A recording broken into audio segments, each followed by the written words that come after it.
Striving together for the faith. Yan po yung pamagat ng ating choir. So, habang sila po ay bumalik po sa upuan, meron po tayong special number, ay tanging bilang, no? So, ito po ay hindi ko alam kung lugit po ito. Solo ba? Solo? Solo. Ayan. Sige. Galing po. Galing. Suki. Hirap.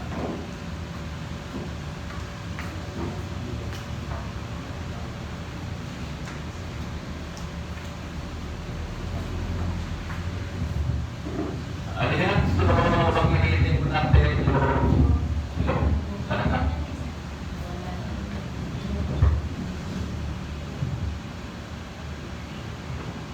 check mic. Ayan. Opo. Ayan. Awit po natin si Father Archie. Father Archie. Alright. Sige po. Pakinggan po natin.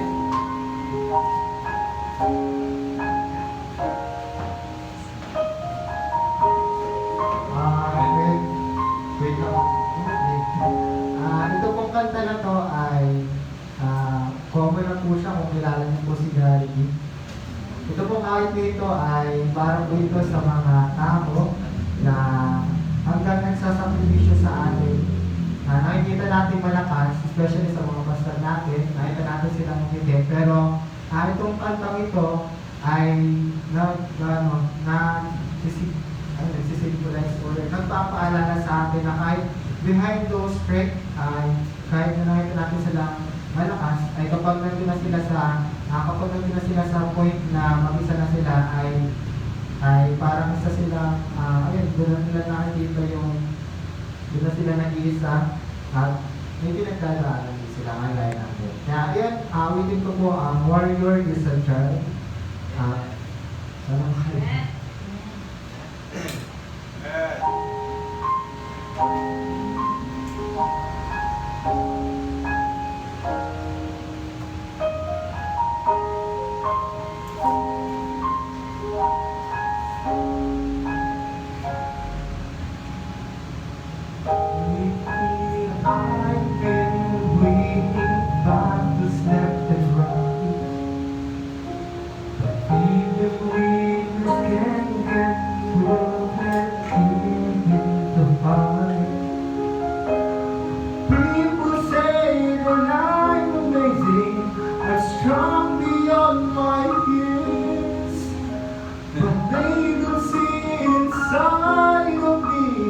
I'm hiding all the tears.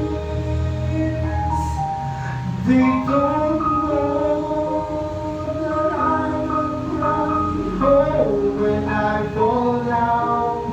They don't know. See up when no one is around. I drop my sword and cry just for a while. Inside this harbor, the warrior is a child.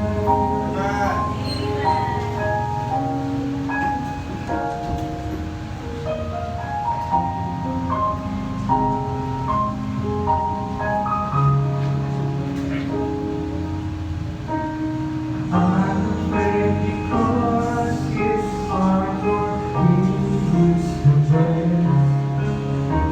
But even soldiers need a quiet place to rest. People say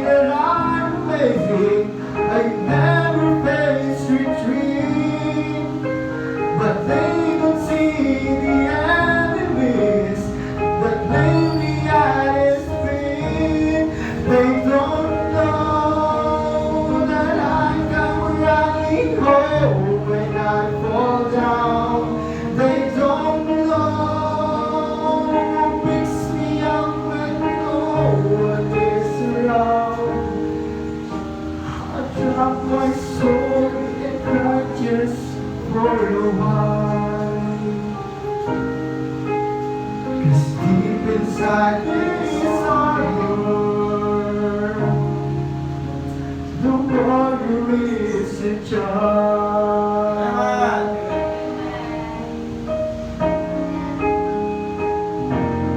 They don't know that I come running home when I fall down. They don't know makes me up when no one is around. I drop my sword and look up for a smile. To sleep inside this sorrow.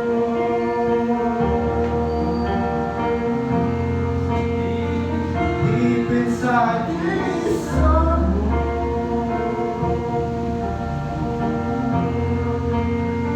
Deep inside this sorrow. The warrior is the child. Amen po. And congratulations. Ayan, salamat. Gary B. Huwag po eh, no? Deep inside this heart. Lupit mo ba? Iba ka talaga. You are different. Sige po, tayo po ay lumako sa atin pong nabasa kanina, 1 Corinthians chapter 9. Babasahin ko lamang po ulit yung verses 24 to verse 24 to verse 27. Ayan, so atin po itong pag-uusapan ngayong umaga po ito.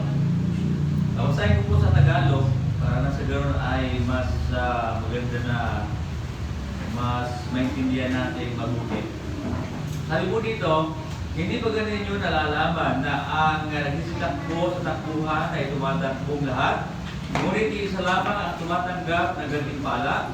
Magsitakbo kayo ng gayon upang magsitamo kayo. Verse 25, at ang bawat tao na nakikipaglaban sa mga palaruan ay mapagpigil sa lahat ng mga bagay. Ginagawa nga nila ito upang magsipagtamo ng isang putong na may pagkasira, ngunit tayo'y mayroong walang pagkasira. Verse 26, ako ay tumatakbo sa ganitong paraan na hindi gaya ng nagsasapalatan, sa ganito rin ako'y sumusuntok na hindi gaya ng sumusuntok sa hangin. Last verse 27, ngunit hinahampas ko ang aking katawan at aking sinusupil. Baka sakaling sa anumang paraan ay pagkaparangal ko sa iba, ay ako rin ay itakwil. Dalangin po tayo. Panginoon, salamat po muli sa pagkakataon ito na kami po'y dadako sa pinakamahalagang bahagi ng aming pananambahan, ang pangaral ng iyong mga salita. Tulungan po ninyo dakilang Diyos at iyong abang lingkod. Gamitin po ninyo ako, Panginoon, na mayroong kapangyarihan at ang bawat mababanggit ko mga salita, Panginoon, ito po ay maging pagpapala sa bawat makikinig. Kayo, Panginoon, ang patuloy namin sasambahin at tuwalatiin sa oras po ito. Salamat po sa mga awitin, salamat sa special number, salamat po sa mga sa choir, Panginoon. Purihin ka sa oras po ito. Sa pangalan ni Jesus, Amen. So, ang ating pag-uusapan is about doon sa tinatawag na runners o pagtakbo. Tayo po ay bilang mga mananampalataya, gusto kong sabihin na tayo po ay tumatakbo sa larangan po na tinatawag na takbuhin natin bilang mga mananampalataya. So huwag po natin nalilimutan na very neglected po na tinatawag na sa panahon po natin ngayon, walang iba na subject kundi yung tinatawag na heavenly reward. Yung tinatawag na patungkol sa makalangit na mga gantimpala. Hindi po pinag-uusapan sa panahon natin ngayon, lalo na ngayon, hindi pinag-uusapan ang patungkol sa langit, kundi ang pinag-uusapan ay pera, pinag-uusapan yung mga future, pinag-uusapan kung saan pupunta, paano kasusin yung mga pera nila. Madalas po pinag-uusapan yun sapagkat ang tao po ay nagpo-focus lagi sa material na bagay. at yung patungkol sa langit, sa mga bagay na makalangit, spiritual, ay hindi po ito pinag-uusapan. Maliban lang sa mga talagang pananampalataya. Kaya ngayong umaga, gusto ko po talakayin ito, sapagat gusto ko ipaalala sa bawat isa sa atin na ang Panginoon po ay nagturo at itinuro po sa atin kung saan natin ilalagay yung ating mga kayamanan, kundi ito po ay sa langit. Ang babasahin po natin yung Matthew chapter 6 verses 20 to 19 to 20. Ito po yung babasa po natin. Ayan, makikita po natin dito sa ating screen. Matthew chapter 6, 19 to 20. Sabay-sabay po natin basahin. Ready now, read. Lay not up for yourself treasures upon earth, where moth and rust doth corrupt, and where thieves break through and steal. 20. But lay up for yourself treasures in heaven, where neither moth nor rust doth corrupt, and where thieves do not break through nor steal. Nasa lipo ng Bible, huwag kayo maglagat ng mga kayamanan dito sa lupa, kundi maglagat kayo ng kayamanan doon sa langit sapagkat walang sumisira doon na kalawang. Dito po ang sinasabi ng Panginoon, tinuturo niya po sa atin, na tayo po ay kinakailangan mag-impok ng mga kayamanan sa langit sapagkat wala pong sumisirang kalawang doon. Dito po, pag nag-ipon ka, mawawala. Baka may scam ka. Pag naghulog ka naman sa bangko, baka naman ma-bankrupt. Di ba? Pag nag-ipon ka man ng kayamanan doon sa tatahanan mo, baka naman ikaw ay makiang bahay. So wala kang patutunguhan, wala kang pupuntahan doon sa pera na mga pangmaterial na bagay. Kaya nga, tinuturo sa atin ng Panginoon, kung meron tayong iipunin na kayamanan ay walang iba kundi doon sa langit na bayan. Lay up your treasures in heaven. Di ba? Napakaganda. Bakit?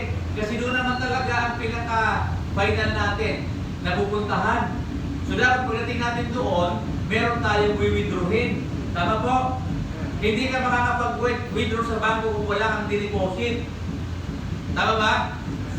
Ben, kausapin niyo, manawa ako ulit.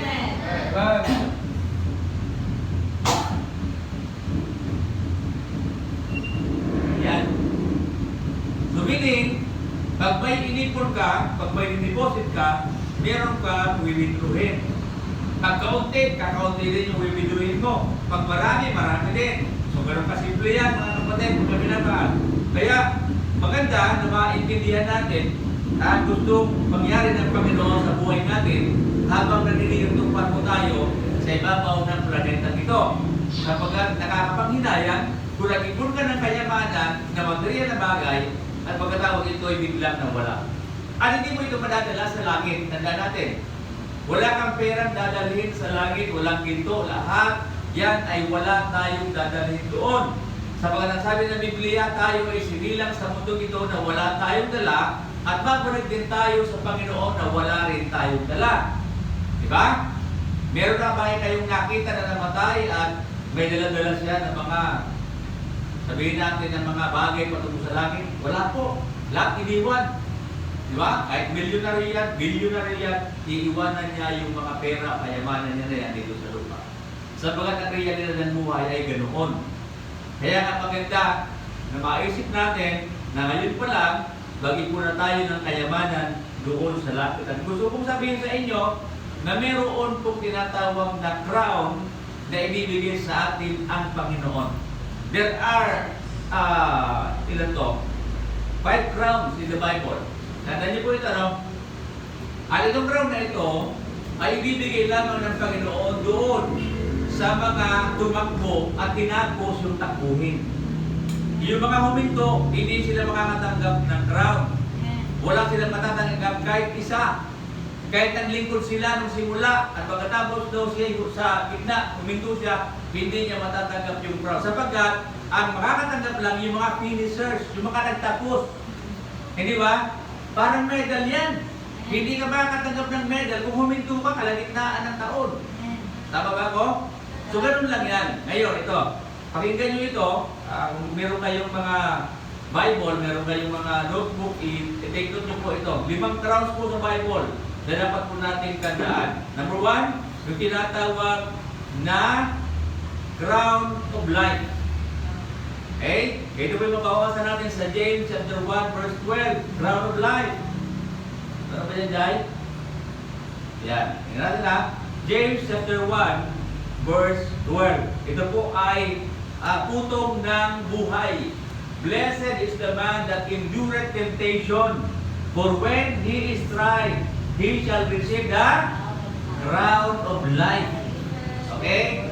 Which the Lord hath promised to them that love Him. Oh, maliwanag, di ba? Ibibigay lamang ng Diyos yan doon sa mga nagtagumpay sa, tukso. Apagay, di ba? Kaya kung nagtatagumpay sa tukso, kagaya ni Joseph, ito ang matatagdan mo, crown of life. At ibibigay lamang niya ng Panginoon doon sa mga nagmamahal sa Kanya. Yung mga napupuot sa Diyos, wala ito. Walang crown of life. Ikalawa, yung tinatawag na crown of glory. 1 Peter 5:7. Crown of glory. Ano yung una? Crown of life. Crown of glory, ikalawa. Yan. 1 Peter 5:7. Hindi yan. Hindi yan, Jai. 1 Peter 5:4. 5:4 lang. Yan. And when the chief shepherd shall appear, ye shall receive a crown of glory that fadeth not away. O hindi nag-fade siya. Di ba?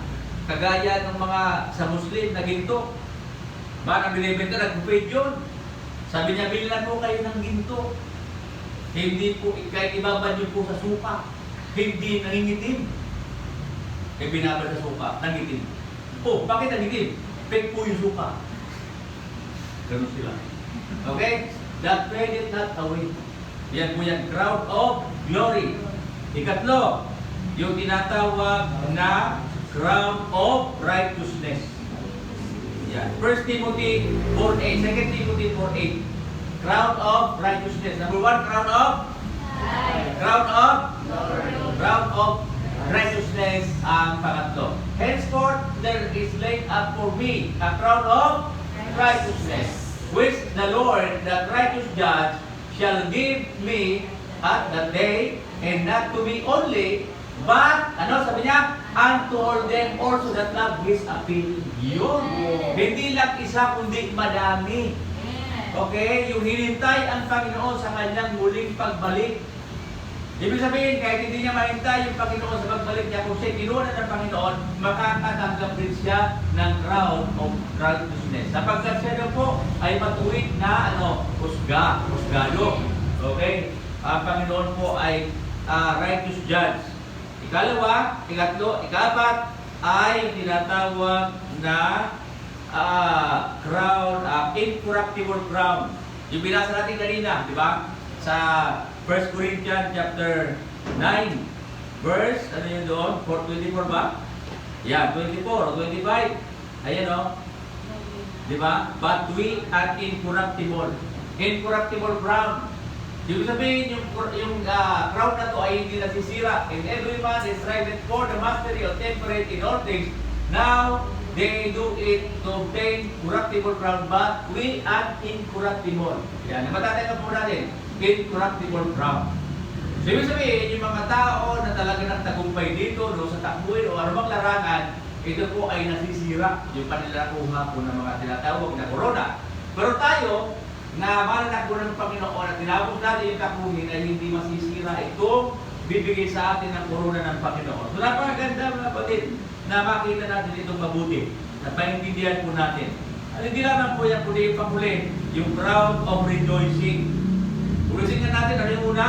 Crown of life. Pangalawa, crown of glory. Pangatlo, crown of righteousness. Kapat, incorruptible crown. And panglima, crown of rejoicing. Ayan, 1 Thessalonians 2:19, crown of rejoicing. Ito daw po ay corona ng pagtatagumpay, ng kagalakan. Ayan, di ba? Ayan, sabi niya dyan, no? For what is our hope or joy or crown of rejoicing? Are not even ye in the presence of our Lord Jesus Christ at this coming? Sabi niya, di ba? Crown of rejoicing. Yan po ang mga crown na sinasali po sa Biblia. Mga minamahal, atin po itong unawain mabuti Sabagat hindi nasasayang yung ating paglilingkod sa Panginoon. Sabagat meron na kalaan sa ating gantimpala ang Diyos. Naghihintay yun. Okay? Hinihintay tayo na tayo po yung tinitingnan ng Panginoon na magpapatuloy sa ating takbuhin bilang mga mananampalataya. Kaya nga ako hindi ako humihinto mga kapatid sapagkat alam ko na may pakinabang yung ating pong pagpapagal sa Diyos. Yung ating pagpapagal, yung ating tinatawag na pagtatagumpay sa mga pagsubok na pinagdaanan po natin. Tatlong bagay po ang ating pag-uusapan ngayong umaga pong ito bilang rewards for the runners. Number one, una yung participants in the race. Sino po yung makasali? Ang kasali po ay ito. Sabi niya, you know not that they which run in the race, not all, but one receiveth the prize, so run that ye may obtain.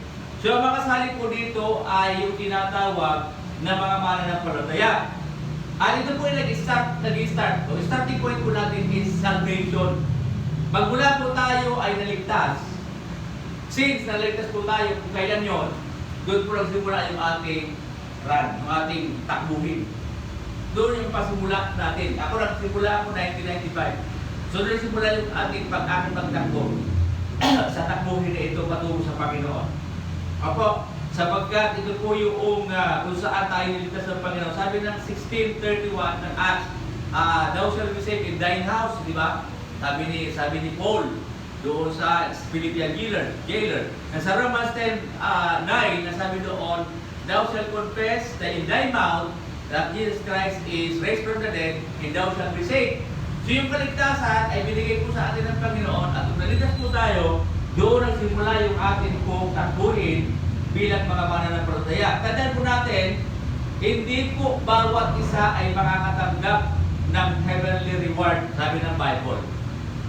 Di ba? Hindi nyo ba nalalaman na ang mga nagsisitakbo sa takbuhin ay tumatakbong lahat, ngunit iisa lamang ang tumatanggap ng gantimpala? Di ba? Iisa lang, sabi niya. So, ibig sabihin, yung isa na yun, ito yung nag-strive, ito yung nagtagumpay. Yung iba umayaw. Sa ibig sabihin sa Christian life, dapat hindi tayo aayaw lahat para aabot tayo doon sa tinatawag na finish line. At ang finish line po mga kapatid, ay ito po yung tinatawag na judgment seat of Christ. Yun ang pinaka-finish line natin. Doon sa harapan ng Panginoong Jesucristo pagdating ng araw, haharap tayo sa Kanya at ang Panginoon ang magbibigay ng gantimpala sa bawat isa sa atin. Amen. Yan po ang kagandahan dito. Apo, at hindi lang yan, kundi yung mga unsaved, meron din silang tinatawag na race. Ayan. Kung tayo patungo sa langit, sila po ay patungo doon sa tinatawag na perdition or kapahamakan. Doon naman sila tatakbo. Kung meron tayong tinatakbo, meron din sila. Hiwalay nga lang. Di ba? Sabi ng Biblia, merong daan patungo doon sa kapahamakan na malawak. Diba? At bakitig yung patungo doon sa tinatawag na kaharian ng Panginoon. At kunti lang ang makakasumpong. Kaya huwag na kayo magtaka na yung mga tunay na totoong anak ng Diyos, totoong naglilingkod sa Panginoon, kukunti lamang sila kumpara doon sa tinatawag na malaking relihiyon na ito yung sinasabi ng Biblia, malawak ang daan patungo sa kapahamakan. Sabi ng Bible, there is a way that seemeth right unto men, but in the end thereof is the death. Is the way of death, sabi ng Bible. See? Kaya huwag na tayo magtaka na talagang mas marami ang mapapahamak kaysa maliligtas. Biblical yan eh. Di ba? At dito lang tayo sa kakaunti. Na? Bago magkakaunti, marami pa rin ang hindi magtutuloy. Nakakalungkot yan. Parang kami sa Bible School. Nagsimula kami ng 30. Graduate kami, 10 na lang ata. Hindi, nalalakad. Ganoon din sa Christian life, mga kapatid. Oo. At sa takbuhin mga kapatid, mga minamahal, hindi ho yan, basta talagang tayo tumatakbo. Meron siyang mga obstacles. Meron siyang mga pagdadaanan tayong rough road, hindi lang smooth lahat. Kasi ganyan ang buhay. Hindi palaging okay, hindi palaging may blessing. Hindi palaging maayos, hindi palaging masaya. Halo-halo yan. May masaya, may malungkot, may mabigat, may magaan. Ganun yan eh. Oh, sabi nga, buhay parang gulong, minsan nasa ibabaw, minsan nasa ilalim. Hindi palaging maganda ang takbo ng buhay. Pero lagi natin tatandaan, palagi ang Panginoon nandyan. Mabuti man o hindi mabuti, nandyan palagi ang Panginoon dahil iniwan. Kaya kagandaan mga kapatid. At sa takbuhin natin na ito, tandaan po natin, nasabi po dito, na meron po tayong tatanggapin mga reward. Sabi ko ba sa inyo kanina? Ngayon, itong mga inimana ng palataya, sabi diyan, everything about sinners, but sabi po dito, temporarily, except eternal punishment. Ayan. Sila po ay nagtatamasa ng mga bagay na mabuti sa panahon po na ito. Pero, meron sa kanilang nakaabang na tinatawag na eternal punishment. Pero, yung reward po sa bawat mananampalataya, ito po ay magtatapos, sabi ko sa inyo kanina, doon sa tinatawag na judgment seat of Christ. Doon sa harap ng Panginoon. Doon sa tawag dito, sa bibigay ng Panginoon ng mga reward sa mananampalataya. Judgment seat of Christ. At ang mga hindi mananampalataya, meron din silang great white throne judgment. Pero pare-pareho, di ba? Pare-pareho lang. Kung meron tayo, meron din sila. Oh. Kanya lang sa kanila, parusa. Sa atin, langit. Sila impyerno. Yun ang pagkakaiba. Kung tayo masaya, sila malungkot. Kung tayo lumingiti, umawit dahil sa Panginoon, nagbuburo dahil sa Panginoon, sila nandoon at isigaw doon sa impyerno. Dahil sa hirap ng lugar na yun. Kaya alam natin mapunta doon. Sino bang gusto sa impyerno? Wala. Kaya nga tayo naligtas eh. Hindi ba? At hindi lang tayo naligtas, kundi dapat i-share din natin yung kaligtasan na tinanggap natin sa Panginoon. Huwag natin sarilinin mga kapatid, dahil meron tayong mga kamag-anak. Ayaw natin sila mapahamak. Gusto mo ba nasa langit ka, sila nasa impyerno? Hindi ka mapayag, hindi ba? Kaya sinisikap natin sila na sirain ang salita ng Diyos, ibahagi sa kanila yung kaligtasan sapagkat minsan isang araw, mamamatay tayo pareho. Mamamatay tayo, wala pong exempted sa kamatayan. Tayong lahat ay una-unahan lang yan. Mamamatay tayo. Ang tanong, saan ba pupunta ang kaluluwa natin pag tayo namatay? Tayo sigurado na. Sa langit na tayo, sa mga sinabi ng Biblia, hindi ba? Sabi ng Panginoon, kung sinong tatanggap sa atin ay merong buhay na walang hanggan. Sa madaling sabi, kung meron tayong buhay na walang hanggan, sa langit tayo. Tama? Hindi ba? Oh. Ngayon, kung wala pa sa dito sa'yo, mag-isip-isip ka kasi hindi ka pa talaga papuntang langit. Bagamat gusto natin doon. Pero kung hindi talaga naligtas, alam na natin, pupunta natin, impyerno. Pero dahil naligtas na tayo, kinakagandahan mga kapatid. Alam niyo ba na kapag na ikaw ay naligtas, tayo naligtas, ini-enjoy natin yung kaligtasan natin sa lupa dito. At mas ma-enjoy natin pag nasa langit na tayo. Amen. Yun ang pinaka-final home natin, hindi dito eh. Kasi temporary lang tayo dito. Tayo po dito ay mga tinatawag na mga manlalakbay lang, pilgrim. Okay, we are ambassadors for Christ. Pag sinabi ng ambassador, hindi ka talaga taga rito. Di ba? Kaya kami meron tayong ambassador sa ibang bansa. Sa lahat ng bansa may ambassador ng Pilipinas. Which means nire-represent ng ambassador na yon yung bansa natin. So ngayon, kung tayo ambassador galing sa langit, nire-represent natin yung langit dito sa lupa. Kaya kung basta tayo taga-langit. Tama? Paglakad tayo, mamuhay tayo parang nasa langit. Yan ang ibig mong sabihin. Kaya hindi Kristiyano ka, taga-langit ka, ang ugali mo pang impyerno. Hindi ganon. Taga-langit ito ba ang impyerno ugali dito? Diba? Amoy ka supre pa. Diba? Parang galing impyerno, amoy ka supre. Kaya pag nag-backslide yung isang Kristiyano, amoy ang supriya. Brad, kung amoy yung supriya, nagdali mo sa impyerno. Oh, diba? Ganun yan eh. Diba? So yun ang ibig kong sabihin, na ang sinasabi ng Panginoon, tayong lahat ay kinakailangan na tapusin natin yung ating nilalakbay. Participation. Ikalawa, the prize at the end of the race. Okay? Merong tinatawag na gantimpala sa katapusan na tinatawag na takbuhin. Runners have a prize. Sabi po dito, and you when race begins. Yeah. Pag nagsimula rin takbuhin, meron niya nakalaan sa kanya.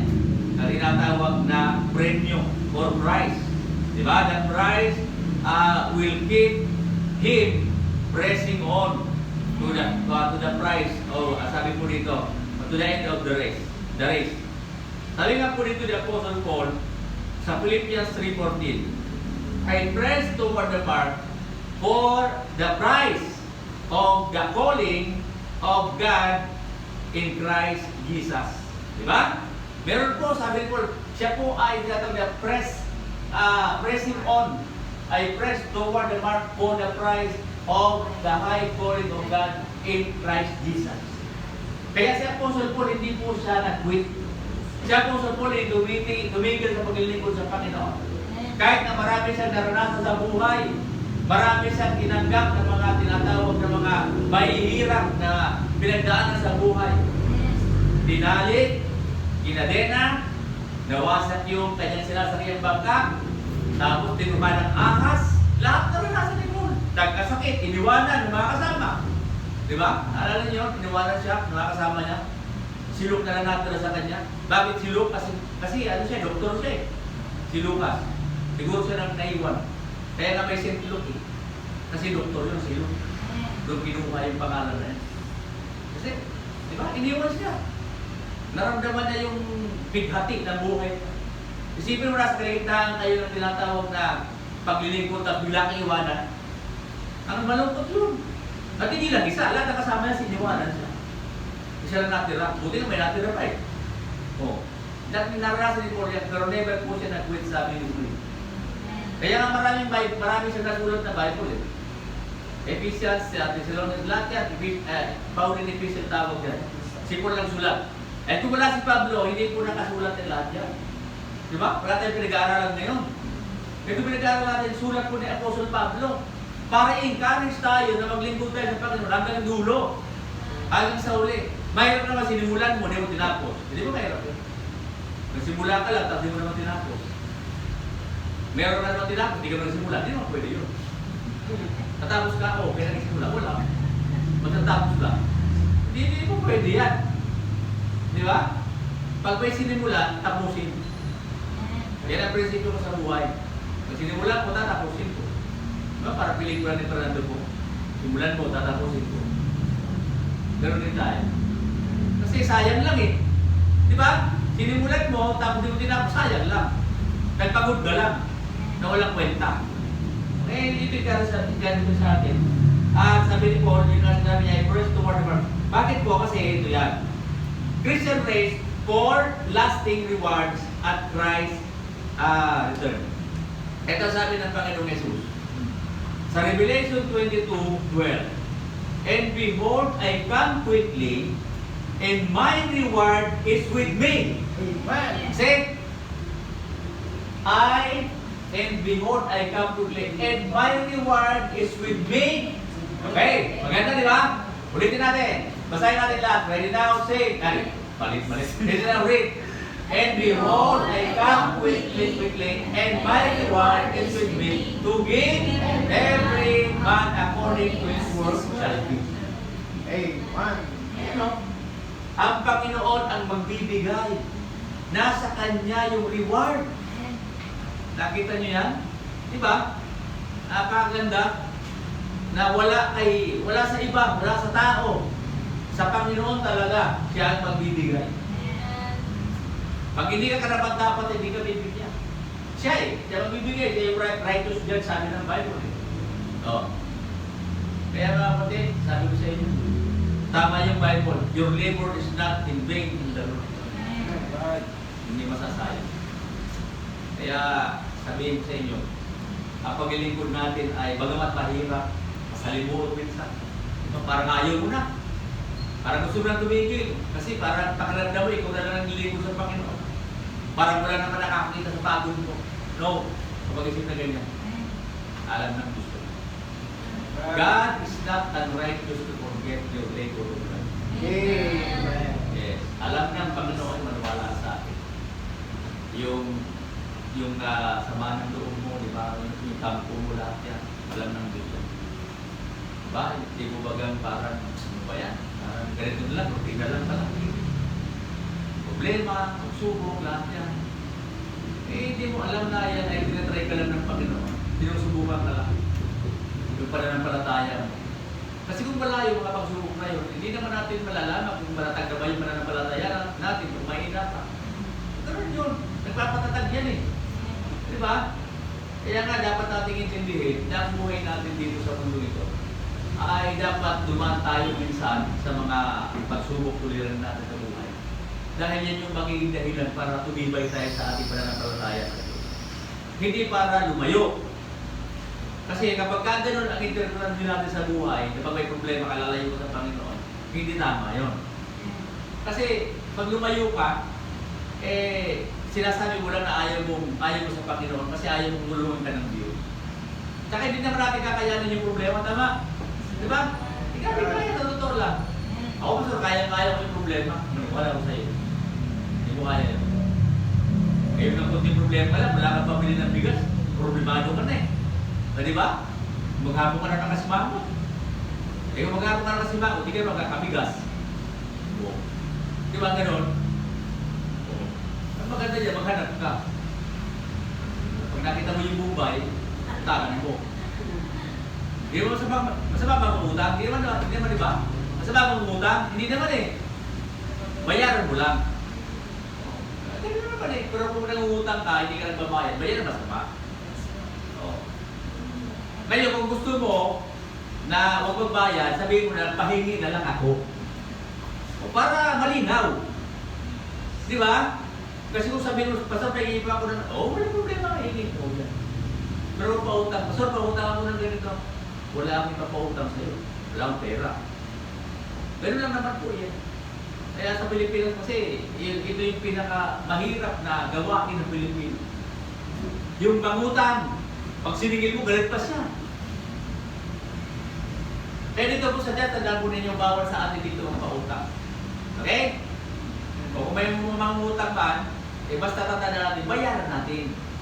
So, ganun yan. Kaya hindi po tayo nagpapautang dito. Kaya kayo utang kayo sa akin, hindi bigyan ko na lang kayo. Kaso ang problema, pag binigyan, pabalik-balik. Hindi, wala lang kayo. Okay? So yan po, sinasabi ng Bible. Sabi ng Panginoon, nasa kanya yung reward. At yun po yung price na hinanda ng Panginoon doon sa mga tatapusin yung takbuhin na inilagay ng Panginoon sa atin bilang mga mananampalataya. And the last, the price of, alin po dito, running to win. The price of running to win.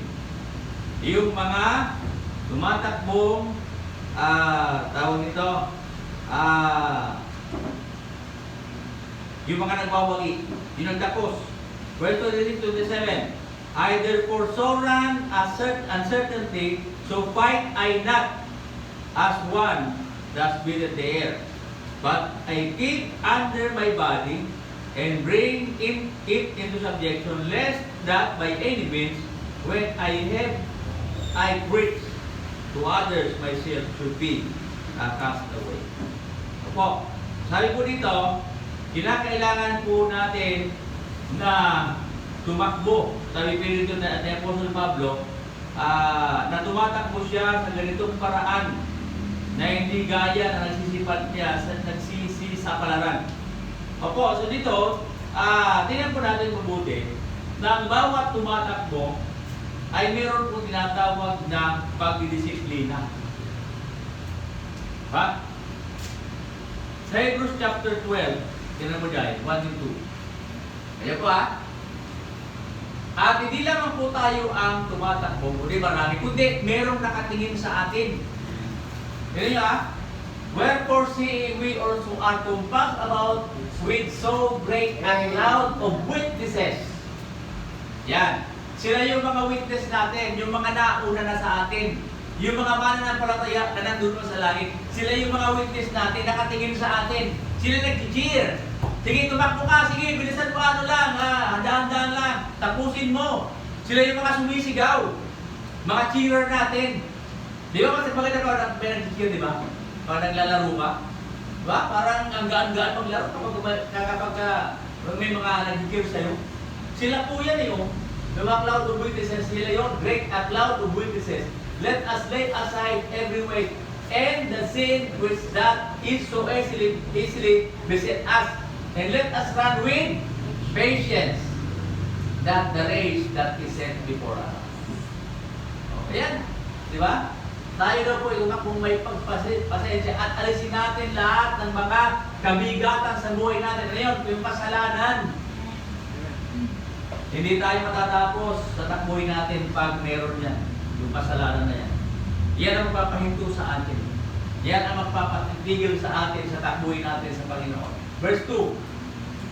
Sabi niya, looking, unto Jesus, the author and the finisher of our faith, who for the joy that was set before him, endured the cross, despising the shame, and is set down at the right hand of the throne.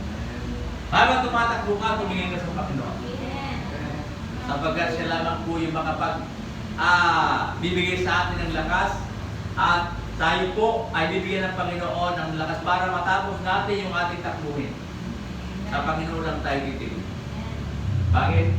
Kasi tayo bilang tao humaka tayo minsan sa kapwa natin tao. Ina-admire natin yung magalingan ng tao, yung kausayan ng tao, pero hindi ko tama yun. Hindi tama yun. Bakit? Pag nag-fail kasi yung tao na yun natin nahangaan, manidisappoint pa. Ganun pala siya, ganito pala. Diba? Kaya hindi talaga po pwede sa tao tayo nabigay. Nahanga tayo, oo, walang problema, normal yun. Pero yung walang ibang gawin kundi sa dalang, yung hinahakaan mo, na parang magang tipong, parang idolo mo siya. Hindi po eh. Ang Panginoon talaga eh, sa totoo lang. Para tayo makapagpatuloy sa ating takbo. Para matapos natin. At tanong, handa pa natin tapusin mga kapatid? Di ba? Dapat lang. Dapat natin tapusin. Kasi kapag kainitan natin tinapos, magtatapos tayo doon sa kabila. Doon tuwas sa tanas niya. Sabi niya po dito, winning the prize demands, sabi po dito, discipline and self-control. Kailangan po ng disiplina. Tsaka pagpipigil sa sarili. Importante yan. Para mawin natin, kung mapagtagumpayan natin, kung makuha natin yung tinatawag na prize, doon sa takbuhin nila. Sabi ni Paul brought his body into subjection. Diba? Sabi niya po dito, ngunit inampas ko ang aking katawan at aking sinusupil. Sinusupil. Kung ano yung mga bagay na hindi tama sa buhay ni Apostol Pablo, sinusupil niya ito. Baka sakaling sa anumang paraan, pagka pangaral ko sa iba, ay ako rin ay itakwil. Hindi ba? Ibig sabihin, yung mga bagay na mali, habang nangangaral siya, ito yung magiging dahilan para yung iba ay hindi maligtas. Bakit kasi yung nangangaral ka, tapos nakikita naman sa buhay mo, yung hindi tama. Kaya sa Kristiyano, kahit sa Christian life, diba? Dapat makikita sa atin yung talagang totoo na natutunan natin sa salita ng Diyos. Kasi dapat yung salita natin tugma doon sa ginagawa natin. Diba? Sabi nga, live what you preach and preach what you live. Kung ano yung sinasabi mo, yun ang gagawin mo. Kung yung ginagawa mo, dapat yun ang sinasabi mo. Hindi, hindi kumbaga parang taliwas. Kasi nagsisinungaling tayo kapag gano'n. Sabi ko, ganito, mahalin natin ang Panginoon. Puri ko naman. Hindi ka naman nag-church talaga. Diba? Anak, punta ka doon sa church. Ay, ano bang samahan mo na lang? Hindi ba? Mas maganda. Kaya, ito po ang sinasabi ni Paul, na tayo po, bilang mga mananampalataya, ay kailangan po natin tapusin yung ating takbuhin. And we ought to be, sabi dyan, willing to pay the price for his witness, sabi niya dito, winner's example. Dapat tayo po ay magpakita bilang halimbawa, bilang mga winners at tinatawag na takbuhin sa Panginoon. Kaya lagi ko sinasabi na tayo po ay hinahamon ng Panginoon sa paglilingkod at binigyan tayo ng Diyos ng panahon para paglingkuran siya. At hindi lang paglingkuran kundi yung may katapatan na paglilingkod na hanggang sa dulo ay tatapusin natin. Kasi napakahirap kapag hindi ka nagtapusin. Tingnan mo yung mga estudyante, di ba? High school, tapos third year lang, undergrad. Tapos yung iba naman, gagraduate na lang. Nagloko pa. Eh mga ganun eh. Diba? Ano na, isang buwan na lang eh. Graduation na, nagloko pa siya. Kagaya ng alam ko sa Bible School, 3 na lang sila, nagagraduate. Nag-asawa yung isa. O dalawa na lang sila. Natira. Oho. So sa Christian life, ganun din po eh. Kaya huwag natin i-expect na lahat tatakbo. Lahat matatapos. Ang kadalasan dyan, unti na lang. Unti lang yung nadulo sa dulo. Pero, sana nyo po, sabi ng Bible, kahit tayo-tayo lang. Kahit dahan-dahan lang. Okay? Kahit dahan-dahan ka lang tumatakbo, basta ang mahalaga, tapusin. Hindi mahalaga kung mabilis ka o mahina ka, basta ang mahalaga, tapusin mo yung tapusin mo sa Panginoon. Eh, napakabilis mo nga. Napagod ka sa gitna, wala na. Ayaw ko na. Pagod na ako eh. Kaya mahirap mga kapatid yung laging mabilis. Oo, mahirap yun. Tignan nyo yung mga talagang runner, hindi yan tatakbuhagan ng bigay ka kanili. Hindi yan. Hindi yan. Kahit pauna ka, paunahin ka yan. Unahin ka. Ngayon, ito yan. Pagka ikaw ay napagod na, tsaka na nabibilisan. Doon sila nagkakaroon ng endurance. Bibilisan nila yan. Mabilisan na. Doon na sa dulo yan. Yung malapit na mag-finish line, di ba? Malapit na matapos. Doon nila bibilisan yan. Kaya, pagka gano'n yung strategy, panalo lagi yun. Kung yung mga uno nagpapaginang-ginas, wala yun. Sa umpisa lang yan. Kahit sa church din yan eh. Di ba? Pansin nyo? Yung mga magagaling, mga mahusay.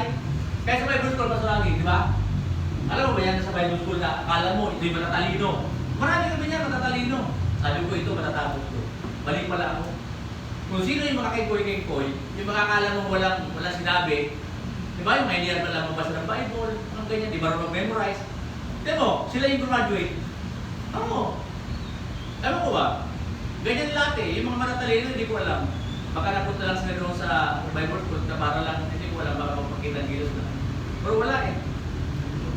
Pero, naganda doon sa mga kengkoy-kengkoy, maganda ang ministry nila. Ginamit sila ng Panginoon. Eh, di pa galingan na wala sa Panginoon. Tanda niyo po. Hindi pa husayan, hindi pa galingan. Pero, mas maganda, magaling ka, mahusay ka, magaling mo sa Panginoon. Yan ang pinakadami. Kasi ang karamihan sa magagaling, nasa labas eh. Ha? Nasa labas. Gusto nila mag-artista, gusto nila mag-ano ng gawin. Pero sayang lang buwan. Walang patutunguhan. Sayang. Eh, ito mga kapatid sa Panginoon, ang sinasabi. Tapusin natin, tapuin natin sa Panginoon. Dahil kung lahat ito ba yung dalangin ko tayo. Panginoon namin, dakila, kapangyarihan sa lahat, kayong